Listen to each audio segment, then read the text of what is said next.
Welcome to GardenDC, the podcast about everything gardening in the Washington, D.C. and Mid-Atlantic region. I'm your host, Kathy Jentz. I'm the editor of Washington Gardener magazine, and we're aimed at gardening enthusiasts, people who grow everything from edibles to ornamentals, natives to exotics. If it grows in our area, that's what we talk about.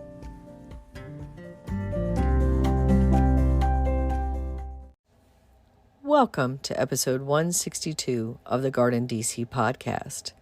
In this episode, we chat with Derek Haynes, the chocolate botanist, all about busting garden myths and untruths.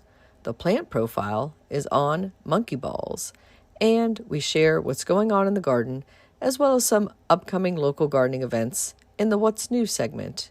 We close out with the last word on Bears and Blueberries by Christy Page at the Food Gardening Network. This episode, we're joined by Derek Haynes. He is the chocolate botanist and formerly known as the crazy botanist. Welcome, Derek. Hello, I am doing phenomenal. Thank you for having me here. How are you? Great. I am so excited to be talking about garden myth busting with you and about your mission in getting good and true, and we can say valid is maybe another good word for it, and proven information out there about gardening out into the universe. Oh, that is a great word. We need truth. We need validity. We need realistic information. So that way people can have realistic expectations and then get realistic results. That's one of my biggest pet peeves, Derek, is just starting off people the wrong way and then they give up on plants or growing altogether. Like, they just label themselves as having a black thumb, which we know is ridiculous. It is.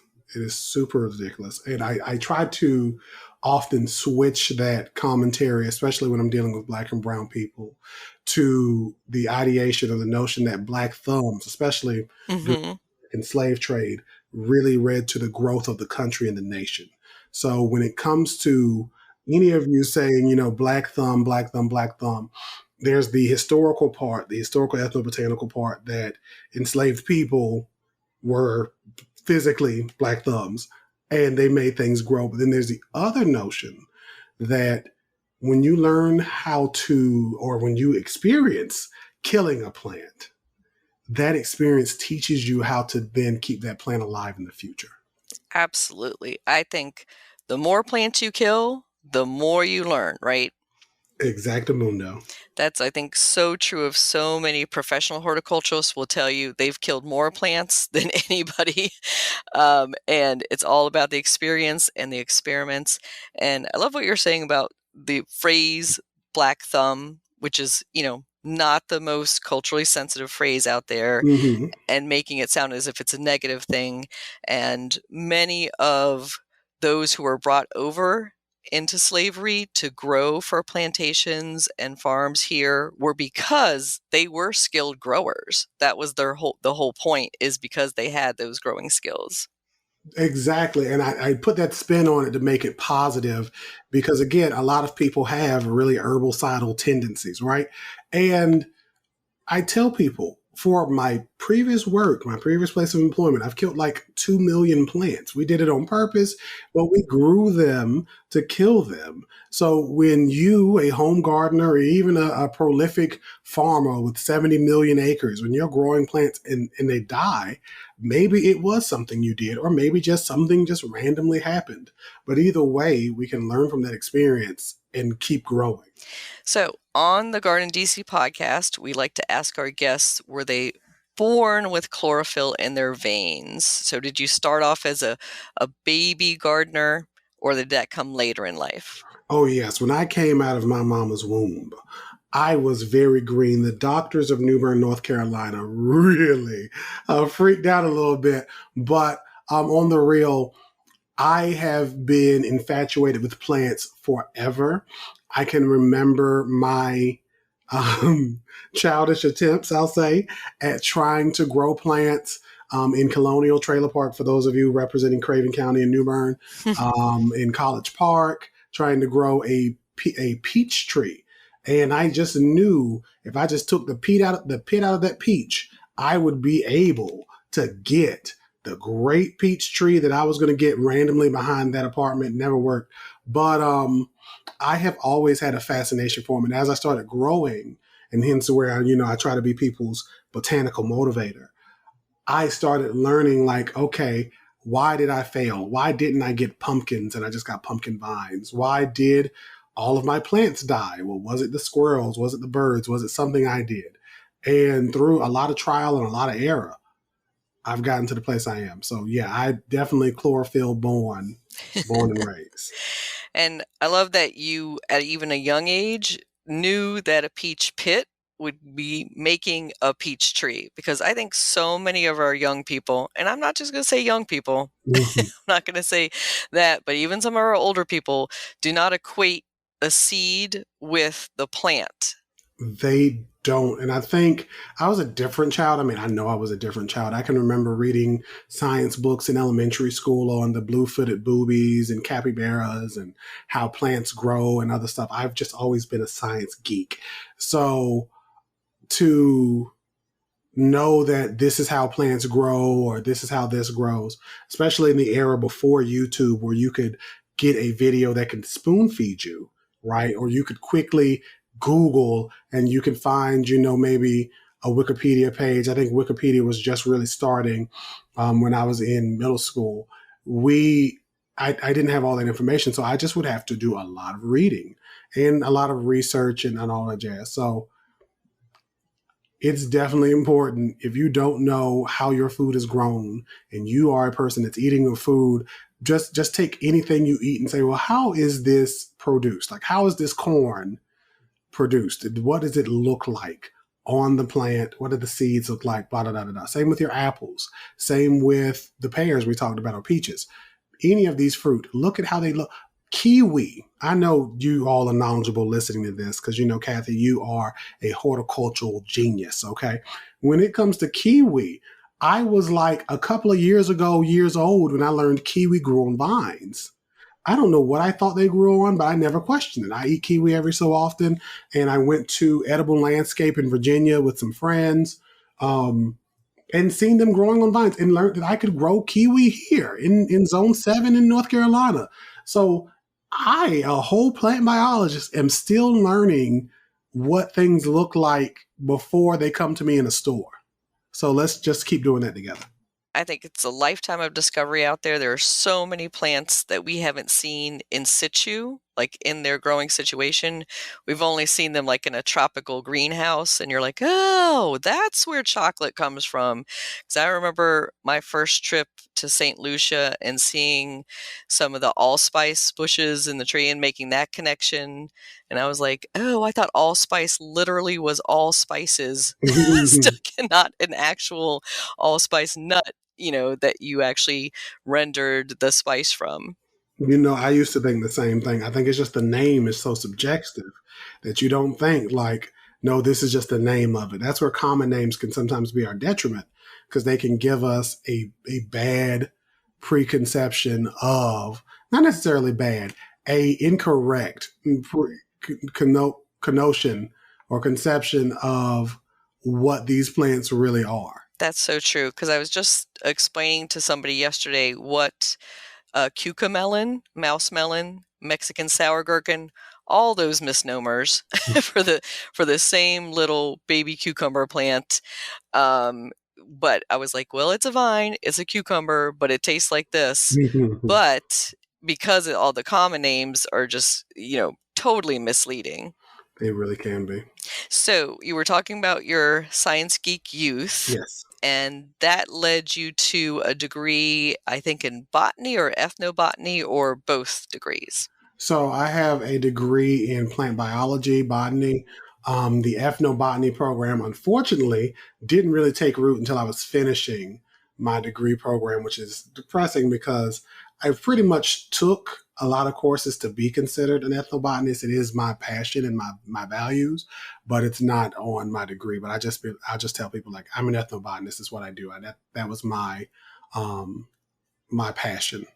And did that lead you to work straight out of school in that field? Let's see. So my educational history from North Carolina State was a little much like a series of movies. There was action and drama, a lot of crying, and occasionally a musical. So during my academic career, I had to work full time to support myself. So I worked at fast food and Papa John's. I had to take a big academic break where I just gave up on education, to be honest, because I was like, I'm never going to get this degree. The university life is hard for those of us who do have to work. So, and especially those of us who have to work and trying to explore, understand, find myself, whatever you want to use in my early 20s. So I took a big break, did a bunch of different jobs, not a bunch, a couple of different gigs and jobs, work with people with exceptionality. So I was like a mentor, helping them with their goals, taking a couple of young adults out to the mall and stuff like that who may have had some form of autism or a physical impairment, things of that nature. Before I ended up landing the gig I was formerly at, Medicago USA, where I worked there for almost 10 years. And then while there, finished my degree program because I had like 4 credits left. And I also took some classes at Durham Tech. So my academic history is a little not as straightforward as some other people, but I still got the job done. Yeah, I think that's very common that, take breaks or change, your directions or even reevaluate sometimes. So, but basically you're in the Raleigh-Durham, North Carolina area, correct? Yes, I'm in Durham. I'm in Durham, North Carolina. I know a lot of people, sidebar. I know we didn't ask me for a sidebar, but I'm going to do it while I'm here. You edit it out if you want to. When it comes to non-North Carolinians saying Raleigh-Durham, they are 2 cities in 2 separate counties. And I don't know exactly when. I think because they're part of the triangle, they all got lumped together. But us North Carolinians want y'all to know I'm either in Raleigh or Durham. Okay, I feel you on that because if I say I'm from Maryland, everybody thinks I'm in Baltimore, and I'm like, that's the other end of the state, or Yeah, or they Annapolis. just say DMV, and it's like, no, like Yes. they're all together, and those are states, and it's like they're all together. Yes, we kind of say, oh, that general area, but that there can be vastly different. Danville, DC, and Maryland in general is so far apart. But I digress. Yes, I am in Durham, North Carolina. When I first moved here, I was in Raleigh for nearly 10 years, I think. 8 to 10 years before moving to Durham. So now I'm in Durham near Chapel Hill. So I get a lot of best of both worlds. I can drive everywhere. I get to be able to see the botanical gardens at the UNC campus, the North Carolina Botanical Gardens. I'm a part of the foundation board for that garden. And again, I get to experience a lot of cool, if I want to, because I don't really go out and do stuff. Mm-hmm. If I want to, I could experience a lot of cool things in the area and outside of the triangle.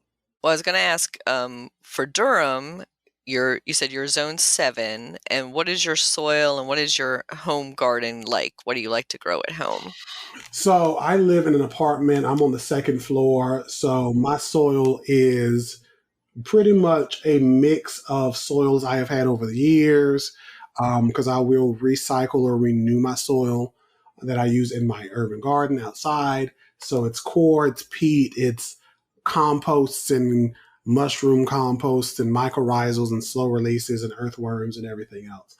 I love growing, and then there's also my indoor garden, because I have between indoor and outdoor like 500 plants. The outdoor, I grow a bunch of herbs. I love mints. I love all the different mint cultivars that are out there. Like, if you're listening to this and you're like, I have this kooky mint cultivar that Derek's probably never heard of before, mail it to me. I don't care what it is. Send me a clipping, please. I just found berries and cream mint, and it smells so delicious. So I do that. I love flowers. I am a flower man, so I did sunflowers this year because I wanted to be able to come home and have the sunflowers smiling at me. And I do also various lilies and Asiatic lilies, daylilies. What else is out there? I have a couple of roses, some mullein. I had pitcher plants, but I can't keep them alive recently for some reason. Some celoseas. I said mint already. Some oregano, basil, just random slew of random plants. I'm trying to get ginger growing. And then indoors, a bunch of aroids. So philodendrons, monasteras, some wandering dudes, a bunch of random snake plants and cacti.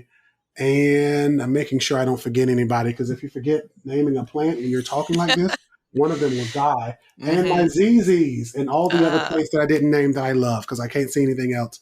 But yes, I have a bunch of plants in here. Sounds like a great mix and a lot of chlorophyll. A lot of chlorophyll. So let's turn to our topic of the episode, which is garden myth busting.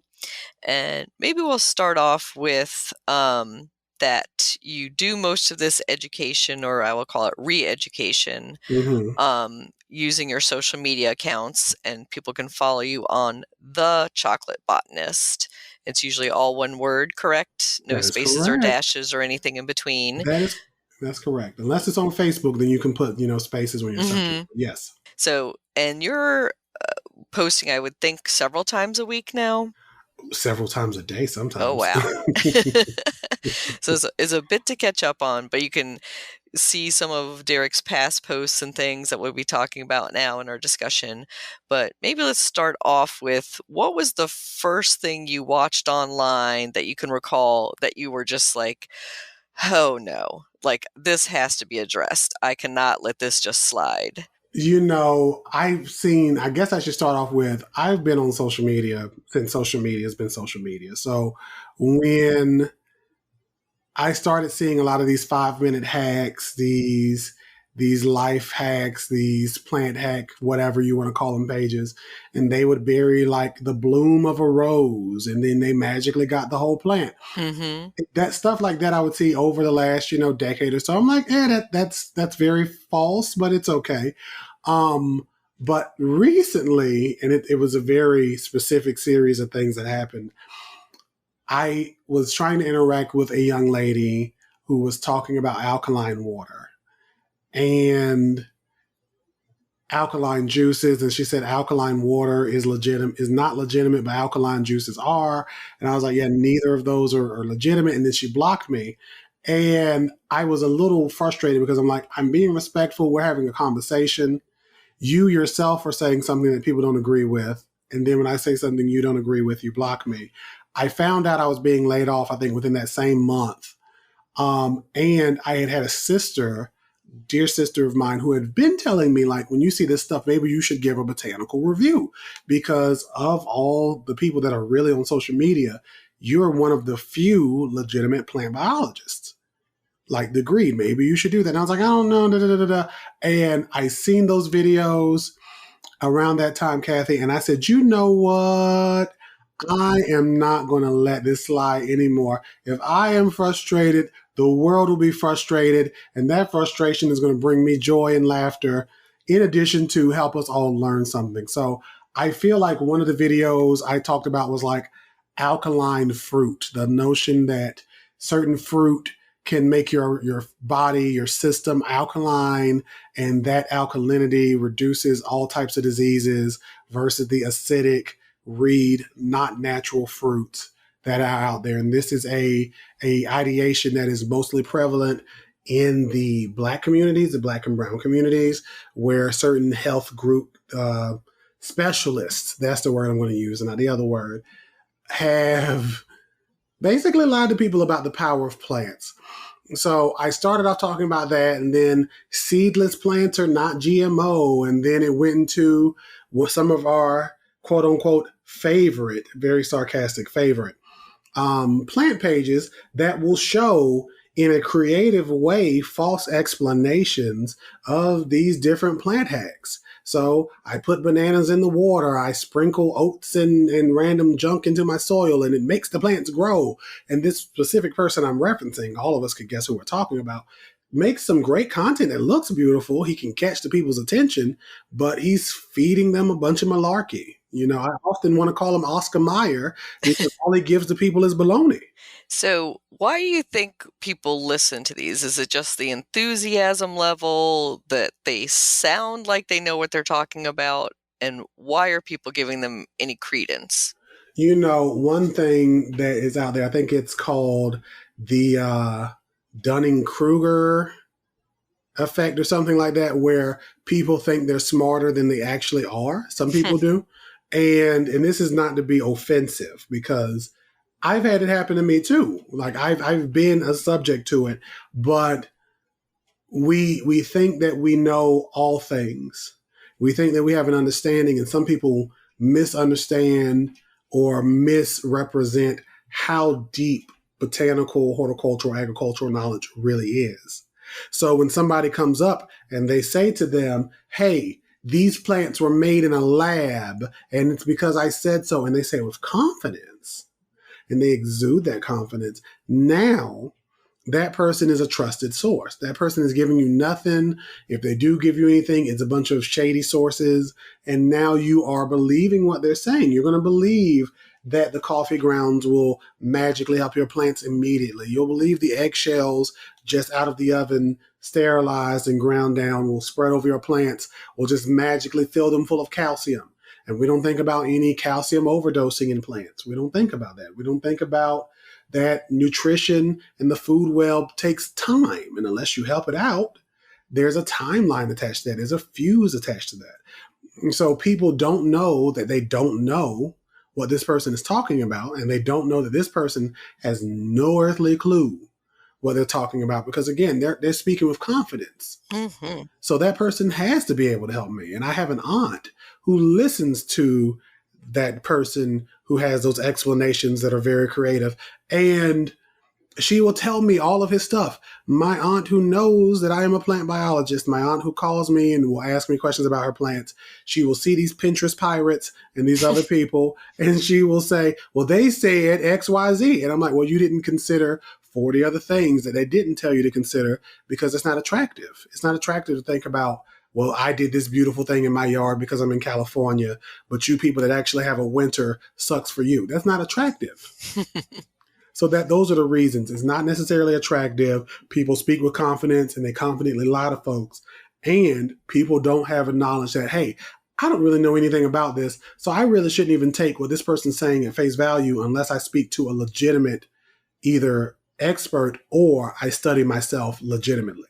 And I can see why people, they sound so easy, sound so confident. It sounds like this is the correct way to do it. So I can see how people get caught up in some of the snake oil type, easy, quick fixes for plants, like turn a brown leaf to green overnight, mm-hmm. which, unless you have spray paint, how are you going to do that? Witchcraft. But the part of it I usually question is the motivation of the person posting this incorrect information. Like, do you think, in your experience, that they're just looking for high numbers of viewers so they can get their viewer count and their influencer numbers up? Or are they purposely putting out evil information? There are some people who are looking for that influence, like not even just to be an influencer, but that influence of, I have the numbers.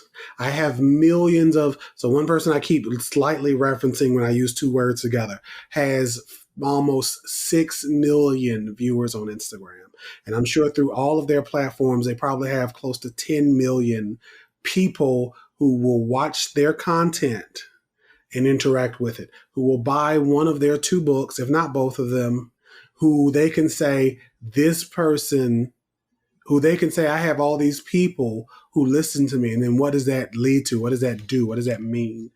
That ends up meaning that if I want to do brand deals, or if I want to say something is legitimate, something isn't, I have my community who's behind me, even though I'm feeding them a bunch of frankly, cow manure. Mm-hmm.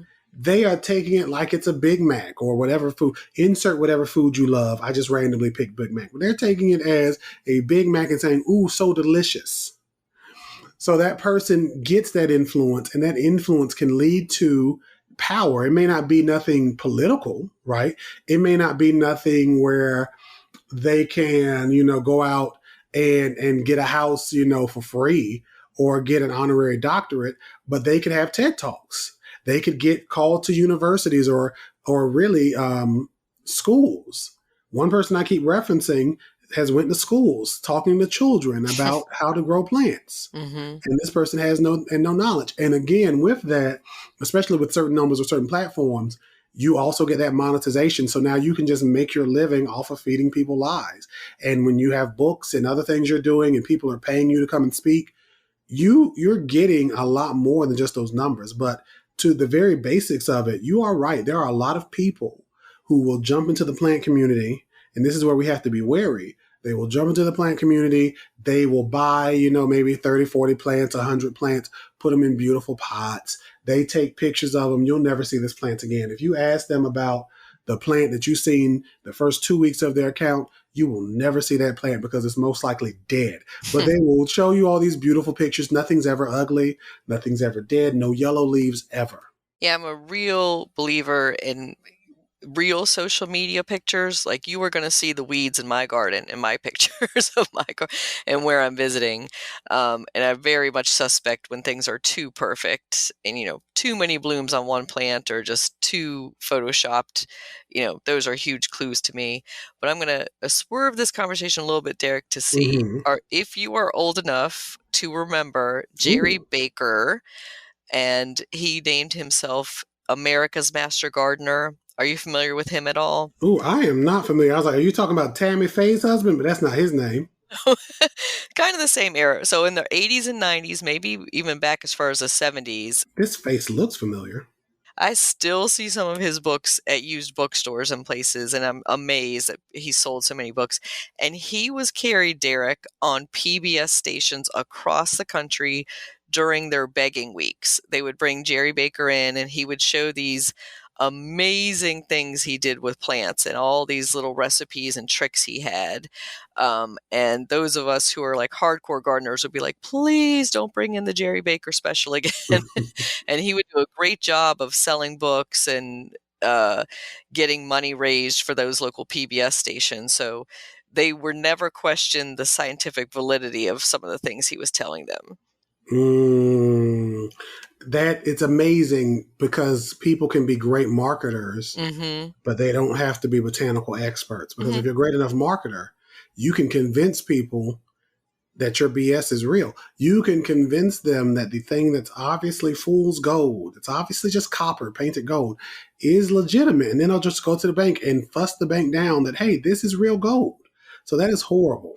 Yeah, and Jerry, if you ever come across one of his books, you'll know, or his videos. I think he sold video series or DVDs.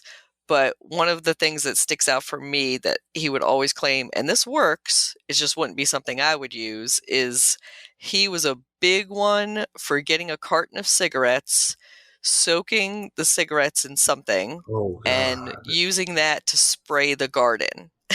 So it was basically a lot of use of nicotine. And that was like shocking to me the first time I saw him advocate for that.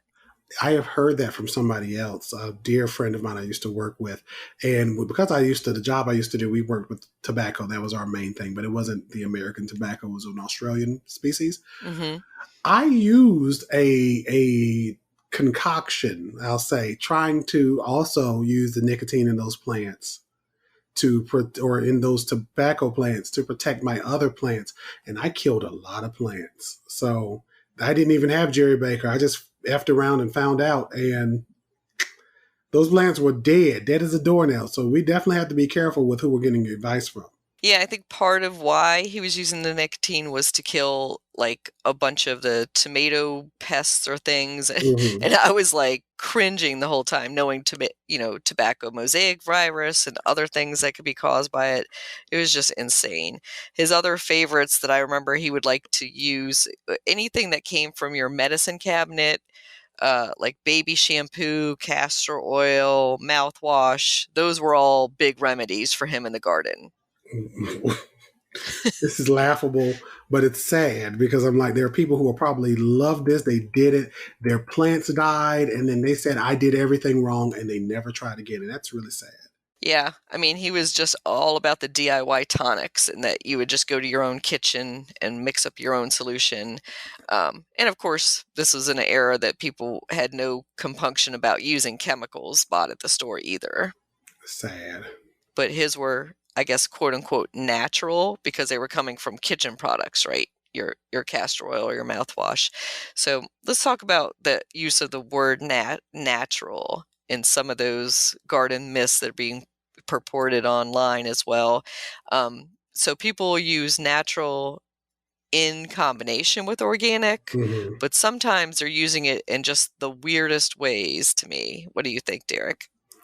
So I think there's a lot of people who use words in general, Kathy, in the weirdest ways. And I think the biggest thing for us to know is that words have meaning, right? So when we're talking in a vernacular sense, that's one thing. Like bad can mean good, fat with a PH can mean phenomenal, right? And all the other terms, I'm using older dated terms versus the terms now of like pushing P, you're doing great, you're doing phenomenal, and all the other terms that young folks use. But when it comes to like a scientific practice and when we're growing plants, we are in fact doing a scientific practice, whether we're doing it to relax or to feed ourselves or whatever, we're doing that. These words have a meaning for a reason. So natural is literally as found in nature. Unless you can show me a mouthwash tree, you won't see that in nature. And even when it comes to organic and genetically modified are not necessarily exclusive of each other. And that's one thing that some people just can't get because they're like, well, organic just means natural. And it's like, well, that's not it. Like even sweet potatoes, for the last 8,000 years, any sweet potato you can get anywhere has been genetically modified in nature. Like it happened naturally. That process is frankly natural because it happened there. But we make it happen in certain situations. It's a long conversation to go into, but words have meaning and we have to respect those meanings so that way we don't become manipulated, frankly, by folks who choose to renew the word's intent. Yeah, I think a lot of it is just that the consumer or the layperson or the non-gardener or even the beginning gardener gets confused. The term inorganic or non-organic versus organic is used to mean living or a dead material, but it can also mean clean or chemical free. So it makes it really confusing for some of the people, and they could take advantage of some of that. And even when it comes to chemical free, all of us are made of chemicals. The world is made of chemicals. So to be chemical free, it's like, I wish we could say the chemicals you don't like most likely are not in this. Like there's a series of videos that'll be like, here's how to make your own fertilizer naturally with no chemicals. And they'll start with water, which is a chemical. They'll add some type of plant, which again is broken down to its base, is a series of chemicals. Like chemicals are everywhere. They're not bad. And I think even on a deeper sense, people fall into those traps, Kathy, because the words have fear and meaning. So when somebody says chemicals, they say it like they're an evil villain in a Looney Tunes, Merry Melodies, Silly Symphonies cartoon. So I have these chemicals over here and I'll get you, Penelope Pitstop. And they think that is Penelope Pitstop for the younger folks. You really look it up. She had 7 little people that used to follow her around. Look up Wacky Races. I love cartoons. So when you look deeper into it, these people have a fear of words, and that fear, that preconception that these things are bad because chemicals have to be bad. It is just limiting. It limits us so bad. So I just hope we can all get confidence and freedom from that. Yeah, I mean, we're made of chemicals. We're breathing in chemicals. We're eating chemicals, but it's where the chemicals are coming from that people are concerned. Is that lab created or quote unquote, again, natural? Facts. So let's talk about some of the myths that you've been busting lately. So I think one of the ones I saw that you were working on is fungus gnats, which are, annoying. They're not going to kill too much, but nobody loves having fungus gnats flitting around their house and getting up in their eyes or their computers when they're trying to work. So people are giving tons of different ways of combating fungus gnats online. Oh, Jesus. When it comes to these fungus gnats, I get the issue. You have your friends over, your family over, maybe a hot date. Mm-hmm. You're cooking food. You could be by yourself trying to eat food, and there's some little beggar buzzing around in your face and trying to be on you. And it could be a fungus gnat, it could be a fruit fly. It's some type of little flying thing that is just bothering the bejesus out of you. There are so many people who will tell you to spread cinnamon on everything. I've tried that before. I ended up with fungus gnats and dead plants because my plants ended up getting a fungus, a mildew that kind of overtook the soil, killed the plants. The thing I tell people is Bacillus thuringiensis, you get it in your mosquito dunks or your mosquito bits. A greenhouse, this is again where you find the experts. A greenhouse I go to get plants, Gunter's Greenhouse in Durham. They will tell me, or they have told me, you get a heaping tablespoon for every gallon of water of mosquito dunk or mosquito bit. It's a thing you can get in Amazon, your Home Depot, your Lowe's, whatever. Mm-hmm. And you put it in your water. It has to be chlorine free, or the chlorine has to evaporate it out, or warm or something like that. Bingo bongo, you pour it on the plants. You need like the top inch or two of the soil wet, because that's where the gnats typically have their living situation, in the top 2 inches of the soil. Again, an expert who's looked into the entomology and the living habitat of the gnats. And boom, you do that for a week or two, you interrupt the life cycle, they die. Mm-hmm. It's easy, it's foolproof, it's simple. You're already going to water your plants eventually anyway. You can do it as you water the plants. Boom, you can even water the plants all the way through with it. Some people sprinkle the BT on the top, or the you can get like just straight up Bacillus thuringiensis BT, or they'll sprinkle the mosquito bits on top. That has worked. There's a product from Arbor, ARBER. It's in a yellow bottle. I've used that and I've had great success. I didn't have to wait a day or so like you would with the BT trying to set it up and build a population. It was a chemical fix. I did it on all my indoor plants. Done. So there's so many cool ways to do it.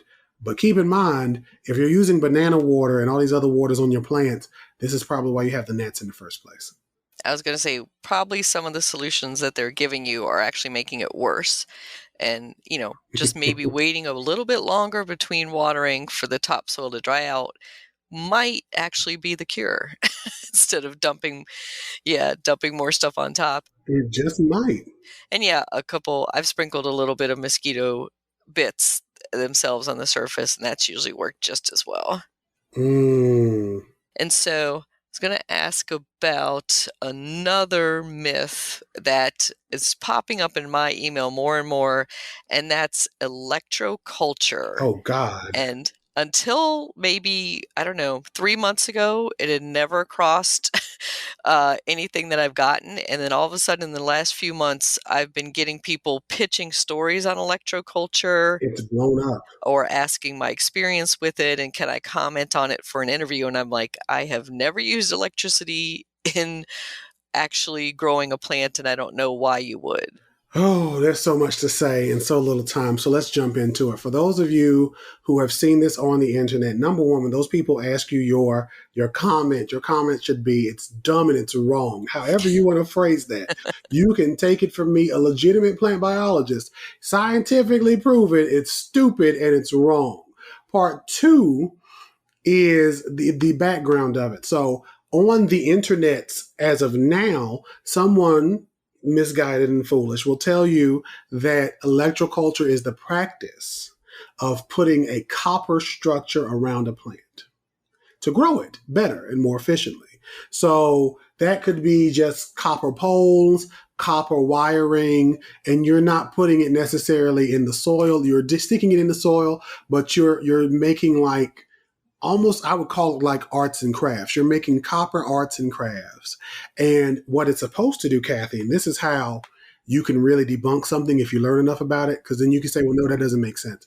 Mm-hmm. The copper is supposed to, through magnetism and its electroconductivity properties, even though copper is not magnetic, doesn't have magnetic properties, but through those properties, they'll tell you it will attract more energy into the plant and allow the plant to be basically boosted in its production. So people who will usually post these videos, I did one maybe a month or so in the last month or two, She's like, I grew these gourds and they're the biggest gourds I've ever seen. But she also said, I've never grown anything before. So that's number one. You didn't know that courgettes and other squashes grow large, but typically in a grocery store, they just want to give you a small one because most people don't want a giant squash and they don't transport well. So if I'm one person, I don't need a 2-foot squash like we did back in the 60s and 50s when people had gigantomous families. Part two is she was growing this in a state-of-the-art hoop house. Of course, your plants are big and beautiful. You're growing them in the best conditions. It doesn't matter about the copper. So the true background of electroculture is in the late 1800s. There was a study, I believe, somewhere in Asia where they found, and in various other places, where they found that wires that were electrified, copper wires that were electrified running around plants, potentially had some impact on their growth, especially when the wiring was ran in the ground where the roots were. And when I thought about this, I was like, well, if it's electrified wires, it's probably warm. Mm-hmm. And then that's probably the same as like when you get a heating mat and you put it under, like it doesn't, but they didn't even take that gobbledygook. They just made something else. So electroculture, you've heard it here. It is not real. It is as real as the imaginary friend many of us had when we were children. I know you haven't thought about that imaginary friend in a while. It's just as real as that. Good to know. I won't be running any electrical currents into my gardening beds or pots. Please don't. Please do not. And another thing that I always see, and you mentioned some of those 5-minute hack videos, is air layering pretty much everything to other things. Like, cutting a stem of, say, a tomato plant and then putting a papaya around it and tying it with string. Oh, God. And then the papaya sets roots. And then you cut that off and grow that from there. So let's talk about some of those air layering techniques. I have not seen that. That is amazing. I've seen a lot of crazy stuff.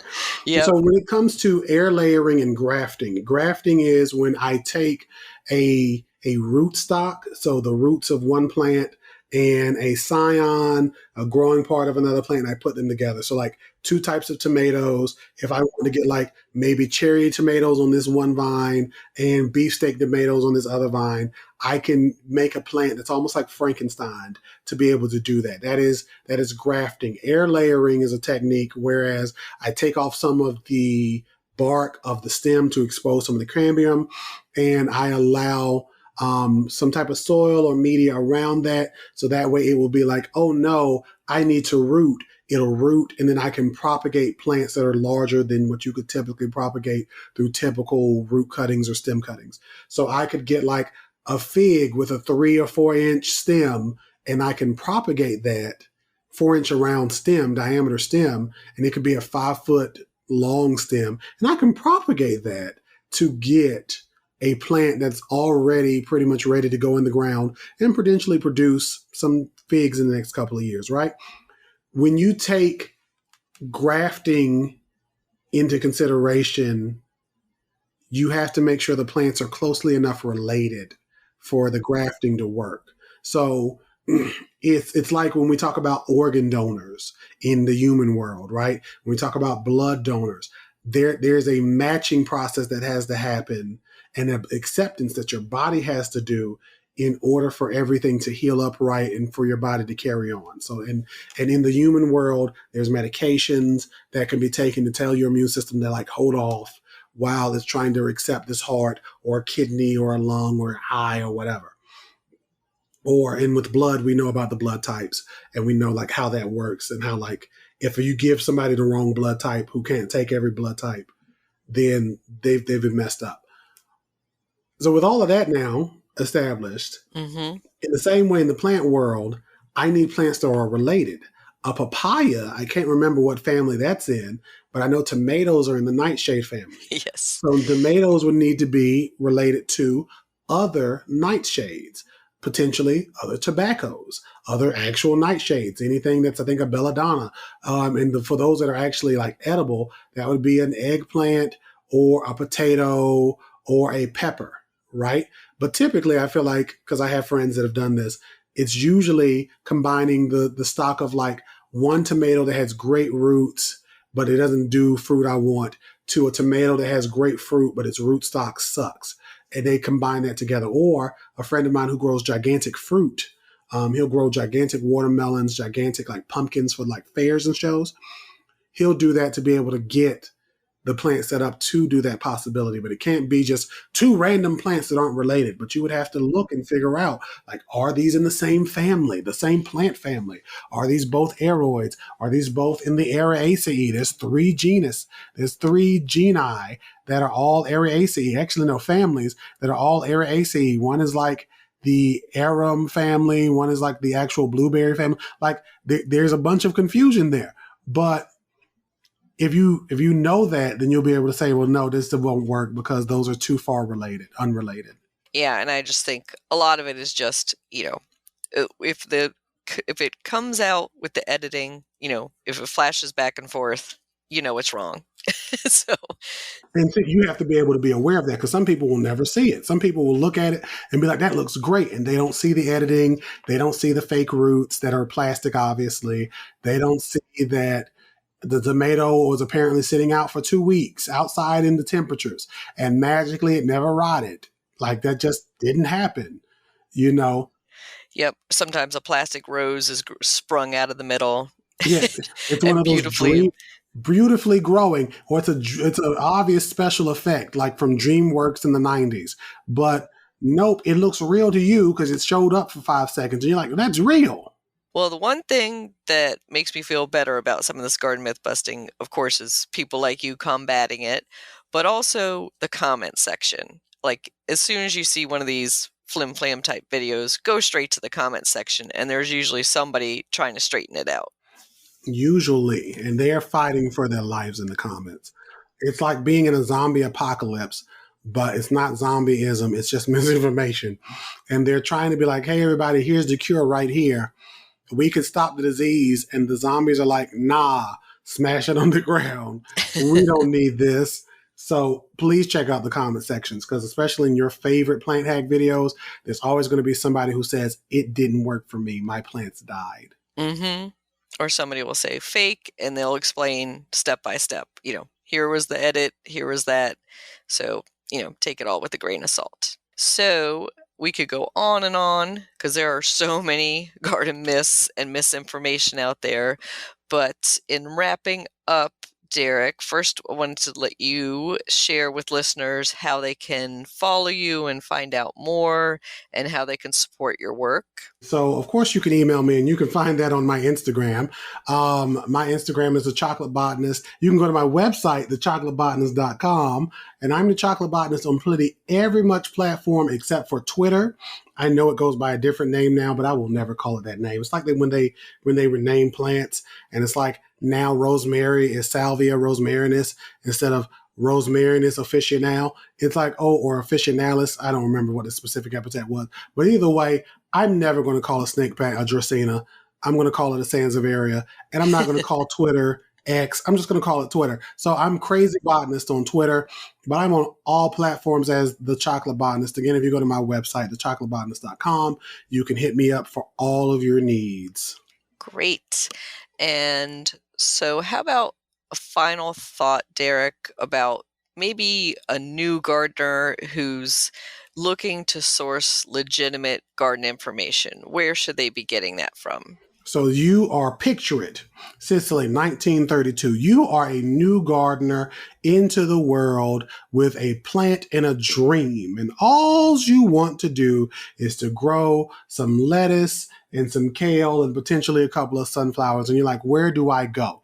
The first thing you do is, if you are in these United States, you have what's called the Cooperative Extension Office. And I talk about it often.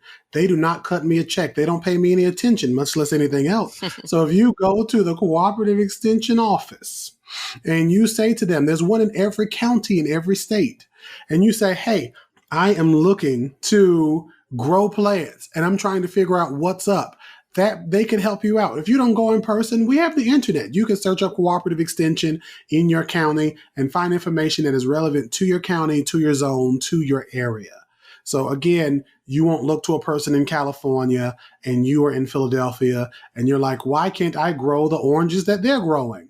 Um, why can't I get the beautiful things in Florida when I'm here in Alaska? Why won't that work? So they will give you that information. There are a plethora of great legitimate plant pages on Instagram, and I could name them out, but I'm fear if I start naming some, I'm going to forget others, and then people are going to be like, why didn't you name me? So if you are looking at a page and you're like, is this legitimate?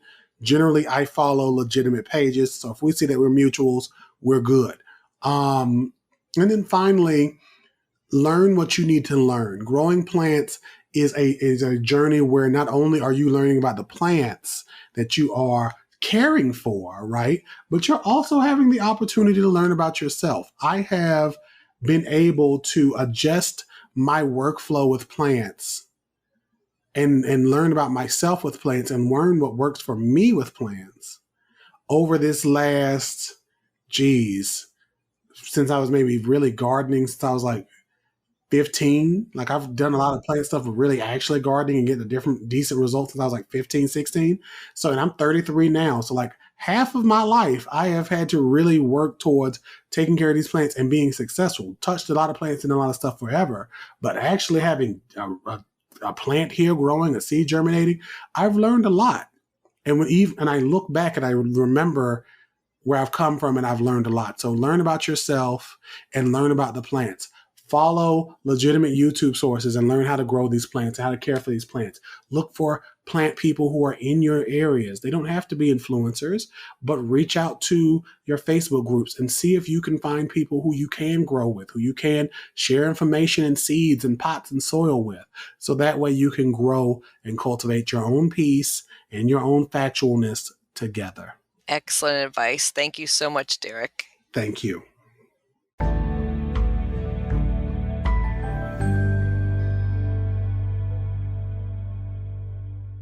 Monkey Balls Plant Profile. Gumphocarpus physocarpus is a member of the milkweed family and has many common names, including hairy balls, giant swan plant, goose plant, family jewels, Oscar, monkey balls, and balloon plant. Asclepias physocarpa is its former botanical name. It is native to South America and grown as an annual in our region. It is hardy to USDA zones 9 to 11. It prefers full sun and moderate moisture. It can grow to 4 to 6 feet high. The flowers are not very dramatic, but the seed pods are showstoppers. Like other milkweeds, it supports monarch caterpillars and butterflies, as well as other pollinators. It is also deer resistant. You can start seeds indoors a few weeks before the last expected frost date in spring, and then transplant them outdoors. The plant is a favorite for flower arrangements. The seed pods dry nicely, and it makes a terrific conversation starter in the landscape or on the kitchen table. Monkey balls, you can grow that.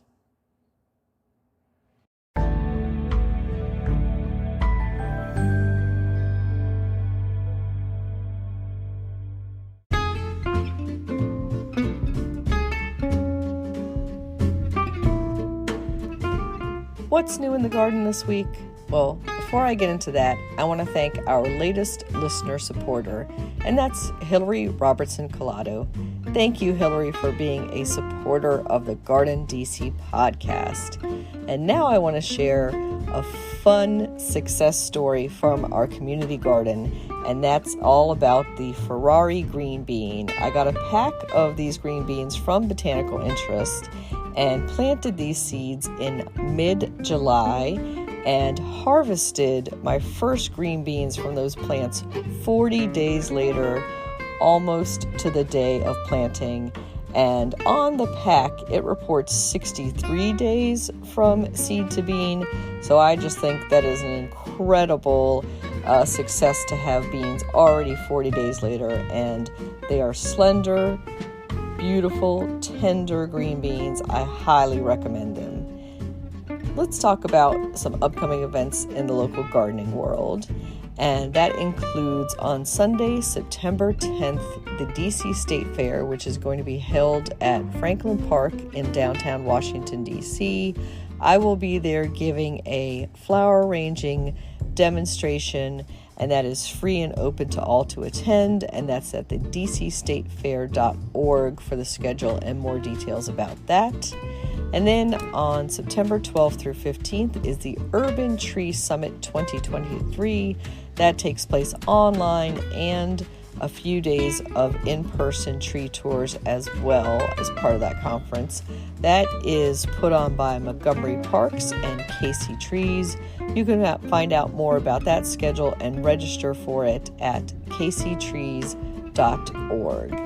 And then I'm giving a talk locally if you're in the Washington, D.C. area for the Hyattsville Horticultural Society, and that's on Saturday, September 16th at 10 a.m.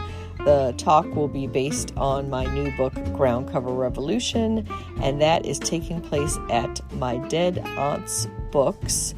Copies of the book will be available for purchase, and I'll be signing them there, and you can find out more about that event at HyattsvilleHorticulture.org. Finally, I wanted to let you know that the August issue of Washington Gardener magazine has been posted and sent out to our subscribers. You can go to our website, washingtongardener.blogspot.com, to see a digital version of the magazine posted there. Inside it, we have a cover story on how to grow delicious carrots even in containers. We have a story on getting rid of the spotted lanternfly, meeting the founder of Karis Lavender Fields, a story on moisture-loving native plants, and a few other features you won't want to miss, including preserving the history at Dumbarton House, not to be confused with Dumbarton Oaks, and much more in that issue. Happy gardening!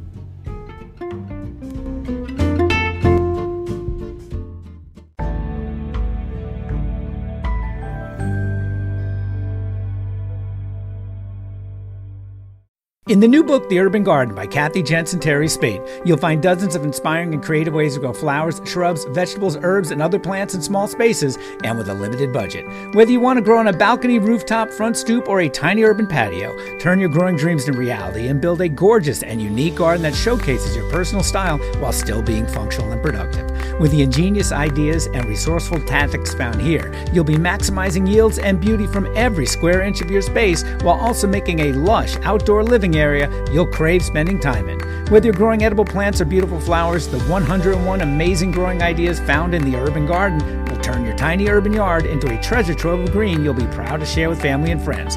Buy your copy today at your local retail bookseller or order it online now at Amazon.com or bookshop.org.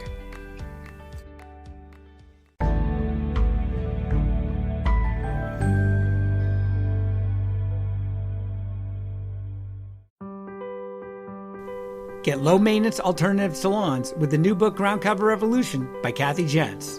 Reducing the lawn is among the biggest trends in home ownership, with an endless stream of homeowners looking for an eco-friendly alternative to a traditional, everyday grass lawn. In the last 3 years alone, over 23 million American adults converted part of the lawn to a natural landscape, and now are looking to do even more. The biggest challenge to adopting this new ideal of the perfect lawn is knowing how and when to replace your turf and which plants are the best ones for the job. Ground Cover Revolution is here with all the answers you need. Included are 40 in-depth profiles of plants that are perfect choices for replacing a grass lawn. There are options for sun, for shade, for dry and wet sites, and for various climates around the globe. There are choices that bloom, options that are evergreen, and selections that are deer-resistant. Author Kathy Jentz has also included an incredibly useful chart that gives you all the details on each of the 40 choices for quick reference and to make your ground cover selection process even easier. Whether you want to replace the entire lawn or just reduce the amount of land dedicated to turf, Ground Cover Revolution will help you usher in a new and improved idea of what a beautiful lawn should be. Available at bookstores now and also at Quarto.com, where you can get 30% off using discount code GARDENING30.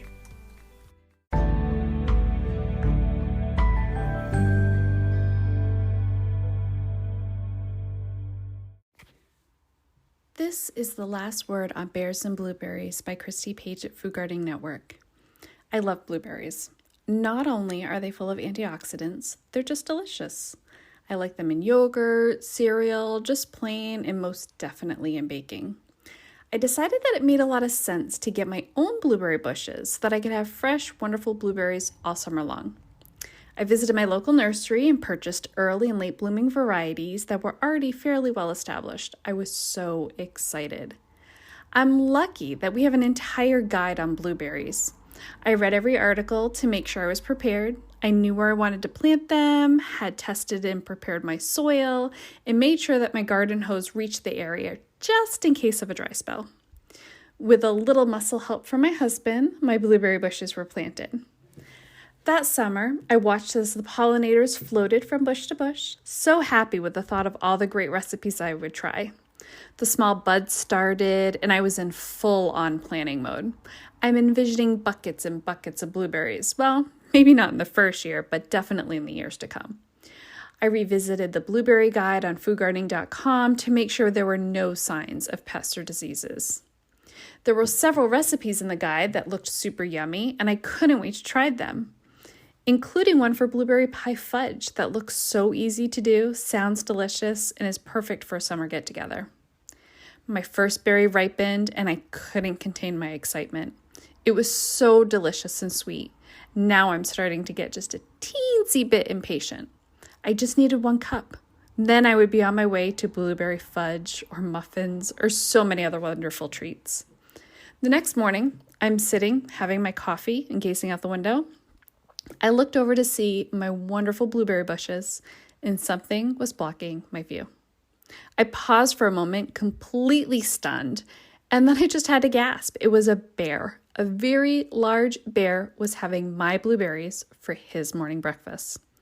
Now let me tell you, my very first instinct was to run out there and protect my blueberries. After a moment, though, I came to my senses. That bear was a lot bigger than I am. So instead, I watched him continue to munch on my morning treats. Well, the rest of that summer, and well, let's face it, every summer since, I'm lucky if I get a handful of blueberries. But I have a very happy bear who knows where to look for his breakfast treats, and since he's bigger than me, I let him have them. This was the last word on bears and blueberries with Christy Page at foodgardening.com.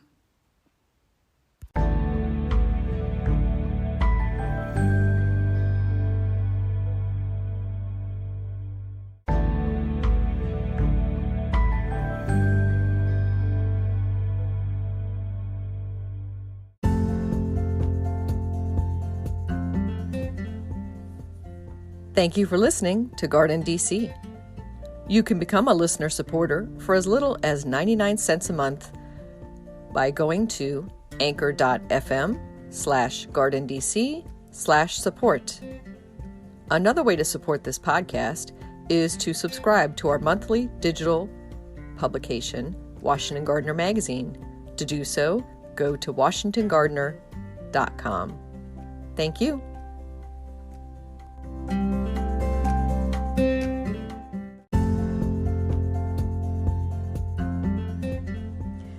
You can find Washington Gardener online at WashingtonGardener.com, on Twitter at WDC Gardener, on Instagram at WDC Gardener, and on Facebook.com at Washington Gardener Magazine.